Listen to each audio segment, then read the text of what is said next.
Bienvenue à Cap-Hélène pour notre série Au cœur des communes où nous allons évoquer ensemble le fleurissement.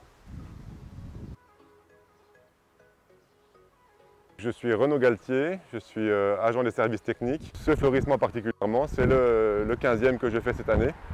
Et donc j'ai voulu donner une thématique, un lien à tous ces massifs entre eux. Dans ce massif-là, on a quelque chose d'assez naturel, je trouve, avec quelques éléments qui viennent rajouter un peu d'originalité dans ce qu'on pourrait voir simplement en mettant des parterres de fleurs classiques.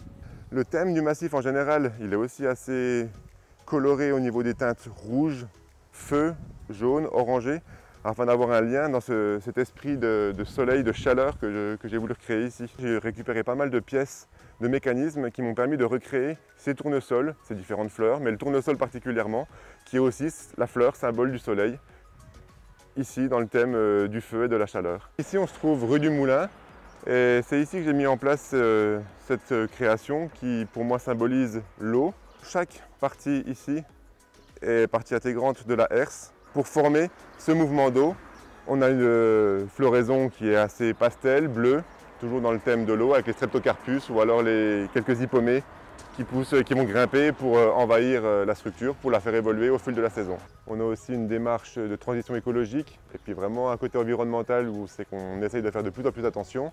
On a limité tous les produits phytosanitaires, on les a mis à zéro. Et donc aujourd'hui, on se retrouve dans des endroits comme celui-ci, qui retrouve un côté un petit peu sauvage, avec des végétations spontanées.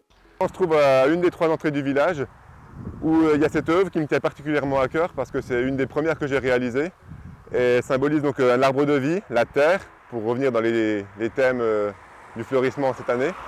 Donc la terre est vraiment schématiquement bien représentée ici, avec l'arbre qui s'enracine dans ce massif qui a été recomposé intégralement de vivaces.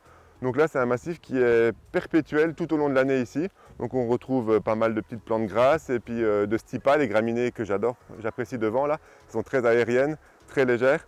Ici, on se trouve devant le dernier élément que j'ai installé. Et donc on arrive dans le massif où le vent va être à l'honneur, dans cette rue de la Paix. On recrée les nuages, le vent, le mouvement vraiment aérien avec les oiseaux. Et tout ça, j'ai voulu l'intégrer dans une bulle de pensée, comme on l'aura imaginé dans les BD. Et donc, avec tout ça, pour moi, c'est la liberté de penser qui va nous permettre d'avoir le côté vent et le côté artistique. Aujourd'hui, on s'est rendu compte que c'est plus la fleur au kilo qui est importante et on essaie d'avoir une réflexion supplémentaire à ça. Et on a vraiment réduit déjà le nombre de plantes annuelles qu'on achète, parce que ça a un coût écologique et économique. Donc on est plutôt maintenant à 1000 plantes plutôt que ces 3000 qu'on avait à l'époque. On les a remplacées pas par du vide, parce que c'est pas du tout le but. On veut garder ce côté floral et puis ce côté beau et agréable pour les habitants du village, mais par beaucoup de vivaces. Ces plantes vivaces, elles sont aussi, elles, beaucoup plus autonomes en eau. Elles ont moins de besoin qu'une plante annuelle. Elle va être beaucoup plus résistante. Donc c'est aujourd'hui cette orientation qu'on a.